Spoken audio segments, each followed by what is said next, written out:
Second judge orders Trump administration to rehire probationary workers let go in mass firings. A judge in Maryland has blocked for now the mass firings of probationary federal workers and ordered thousands of fired probationary workers to be reinstated, making the second decision of its kind in a day. The order from U.S. District Judge James Breeder came late Thursday in a lawsuit filed by 19 states and the District of Columbia against multiple federal agencies alleging the mass firings are illegal. The states contend the Trump administration's blindsided them by ignoring laws set out for large-scale layoffs, which already are having an impact on state governments as they try to help the suddenly jobless. At least 24,000 probationary employees have been terminated since President Trump took office, the lawsuit alleges. Though efforts by the judge to get an estimate from a government attorney at a hearing Wednesday were unsuccessful. The Trump administration argues that the states have no right to try and influence the federal government's relationship with its own workers.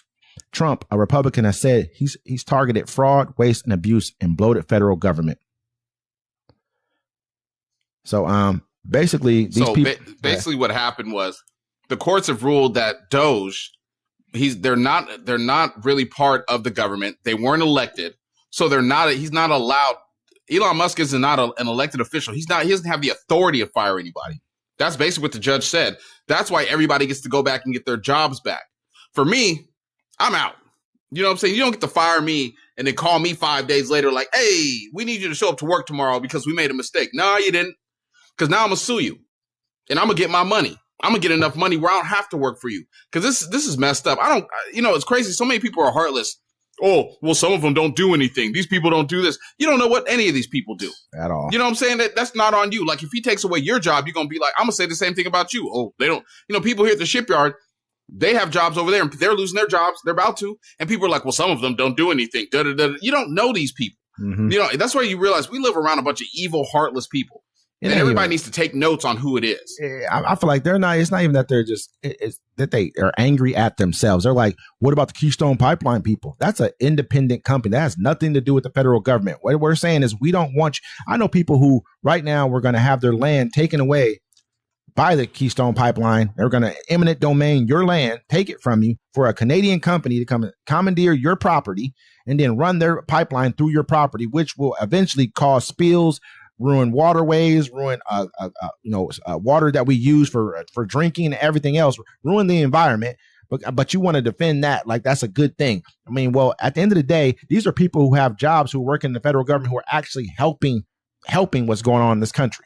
You know what I mean? So to me, it's just like him coming in. It shows his lack of understanding of what he's doing, because it seems like everything that he's trying to do gets unraveled every time he does it. Well, the thing, I was watching a video yesterday and this guy explained it so well. Because remember, I've been like, what's their end game for all this? Mm-hmm. What are they trying to accomplish? It's like, to me, it wasn't making any sense. And he spelled it out to me and it was right there in my face the whole time. He said they want us to go into a recession. They want everything to crumble. Mm-hmm. They want all the stocks to be low. They want everything to crash, right? So, because all the rich people will swoop in because everyone's going to be selling everything. Mm-hmm. You're going to be selling your businesses. You're going to be selling your buildings. You're going to be selling your cars, all that stuff. The rich people are going to swoop in, buy it in cheap, and then by the time everything gets back and corrected, they're going to own the majority of everything. Again, this is not a something that they haven't done. Look at 2008. You know what I mean? Look at that. I saw a guy go online. He was like, oh, boom. Look, Trump's tariff that he just made the guys over in Ontario, when Ontario, they were talking about putting 25% tariff on electricity to Americans. Trump came in with the 50% tariff on steel and aluminum to Canada. They're like, oh, look, he just got them to back down. He said, in all honesty, the reason they put the 25% tariff on electricity in the first place was because he already talked about putting tariffs on other things to Canada. That's why they did it. So there really was no win. And he backed off on some of the tariffs too. Exactly. I mean, so these people, this is how they think. I mean, because what he's doing is basically going to crash the market, then bring it back up. Like the market's revving back up again.